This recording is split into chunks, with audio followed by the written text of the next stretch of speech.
এই বইটার নাম হচ্ছে চিত্রভাষা, নির্মাল্য নামে লেখা, এবং পাবলিশার হচ্ছে দীপাল। এটা হচ্ছে নন্দন তত্ত্বের ওপরে বই, মানে রেখা কাকে বলে, তারপরে আরো অনেক কিছু আছে আপনাদের বলছি।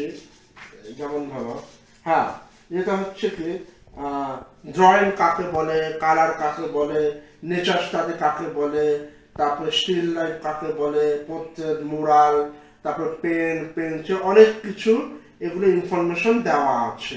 এগুলো হচ্ছে মানে নন্দন তত্ত্ব উপরে একটা আর্টের একটা মানে প্রাইমারি অফ আর্ট মানে বিভাগ। যারা আর্ট শিখতে চায় বা যারা প্রথম যারা ছবি আঁকা শিখে তাদের এগুলো অন্তত জানা দরকার। এগুলো না জানলে কিন্তু আমি তো প্র্যাকটিক্যাল ছবি আমি আঁকতে পারবো না। মানে ড্রয়িং কাকে বলে, নেচার স্টাডি কাকে বলে, রেখা কাকে বলে, রং কাকে বলে, এগুলো অন্তত আমাদের জানা মানে ভীষণ জরুরি।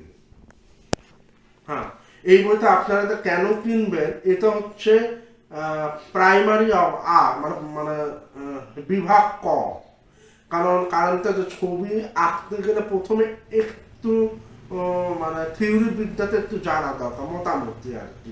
যেমন ধরো আমি যদি বলি ড্রয়িং কাকে বলে, আমি বলতে পারছি না, এটার মধ্যে সব কিছু ইনফরমেশন দেওয়া আছে। আমি যদি বলি রেখা কাকে বলে, রেখা কয় প্রকার হতে পারে, এগুলো অন্তত জানা দরকার। আমি যদি বলি রং কাকে, রং তো অনেকে ইউজ করে, আমি যদি বলি রং কাকে বলে, মানে রঙের কি কি রং আছে, এগুলো অন্তত জানা ভীষণ জরুরি। এগুলো না জানলে আমি কিন্তু ছবি আঁকতে পারবো না।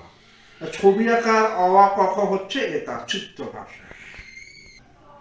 হ্যাঁ, ক্যাপ্টিমেটে স্কুলের তরফ থেকে আমরা কিন্তু থিওরি বিদ্যাটাও শেখাবো, শুধু ছবি আঁকা নয়, আর অনেক কিছু আছে। একটু পড়াশোনাটাও করা দরকার। ছবি আঁকার সাথে এগুলো না করলে কিন্তু আমরা এগোতে পারবো, এগুলো আমরা করাবো। যারা পড়তে চায় তাদের জন্য বইয়ের ব্যবস্থা আছে।